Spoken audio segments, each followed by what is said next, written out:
Jadi darah rendah tuh penyebabnya apa, Dok? Jadi darah rendah itu kan yang namanya pembuluh darah itu kan kita bisa mengukur tekanan darah. Tekanan darah normal itu 120 yang kita sebut sistolik bagian atas, di bawahnya itu 80. Oh, yang ada pernya. Ya, bagian kedua bagian sistoliknya, relaksasinya.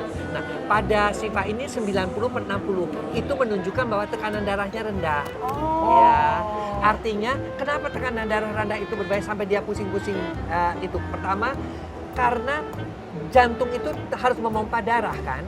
Nah, tapi tidak sampai kepada organ-organ vital, kepada otak, kepada tangan, makanya tangannya kan terasa dingin. Iya, Dok, ya. tangannya dingin banget. Bukan dielus, cukup nggak usah digituin, cukup dipegang, cukup Biasa dipegang. aja. Ya, kemudian juga kaki daerah-daerah akral juga terasa dingin karena oksigen dan nutrisi tidak masuk kepada organ-organ vital tersebut. Ya, biasanya kalau dengan keadaan seperti ini pada siapa saja, tadi kadang nggak makan, dehidrasi, kamu minumnya sedikit ya? Sedikit juga Nah, tadi. itu dehidrasi. Kena panas misalnya, itu juga bisa. Pada wanita yang sedang hamil, ya. Pada wanita hamil kan ada janinnya. Jadi yang namanya dibutuhkan oksigennya lebih banyak. Nah, ini juga bisa mengakibatkan tekanan darahnya rendah. Kemudian ada orang-orang yang memang hipertensi ortostatik. Ortostatik. Nah, ortostatik itu artinya orang-orang yang kalau bangun, keburu-buru bangun, langsung dia jatuh. Oh, Ya, saya pernah makanya harus pelan-pelan bangunnya. Kemudian tidurnya juga pakai bantal yang agak tinggi untuk menghindarkan hipertensi ortostatik tadi. Pada orang-orang kelainan hormon juga bisa seperti itu.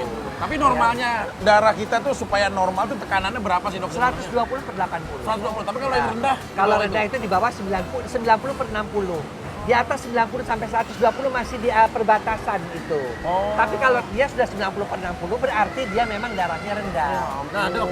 Hei, apaan sih, Nggak Dok? usah pada megang-megang seperti itu. 90/60. Kalau setelah kita cek, kita tahu darah kita rendah. Apa yang harus kita lakukan, Nah, Dok? Iya, obatnya kamu apa? harus mulai makan yang bisa menaikkan tekanan darah. Daging kambing boleh, ya dia bisa menaikkan karena ada fenilalanin.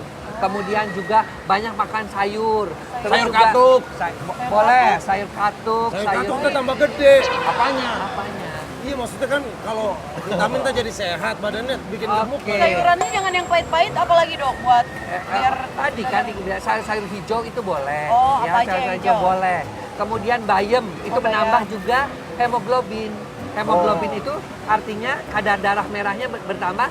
Umumnya juga otomatis nanti tekanan darahnya juga bisa bagus. Oh, yang hijau-hijau, Dok, karpet musola boleh? Nggak boleh. Itu mah buat Itu bayang.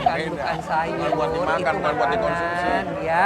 Tapi yang terpenting juga kamu tolong, kalau kamu ini terus-terusan tekanan darahnya rendah, segera ke dokter untuk dicari. Jangan-jangan ada gangguan hormon.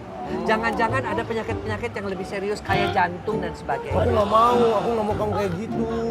Udah, kamu cari sekarang Denny Jangan teman-teman terlalu kamu. khawatir. Udah, biarkan dia di sini dulu. Kamu tugasnya mencari teman-teman kamu, oke? Dok. Nah, Tapi gitu dah. sebenarnya ini jadi ilmu juga buat kita ya. Kenapa? Makanya saya baru tahu kalau sel darah itu berbentuknya tuh pipih, bukannya hati. Kenapa? Karena kalau sel darah berbentuk pipih mengirim inspirasi dari sari makanan. Kalau berbentuk hati mengalirkan pandangan pertama pada cinta kita. Apaan nih cinta kita? Kamu gimana Ini sih? orang kenalan Dua-dua gua, baru Bang. kenalan juga. Oh,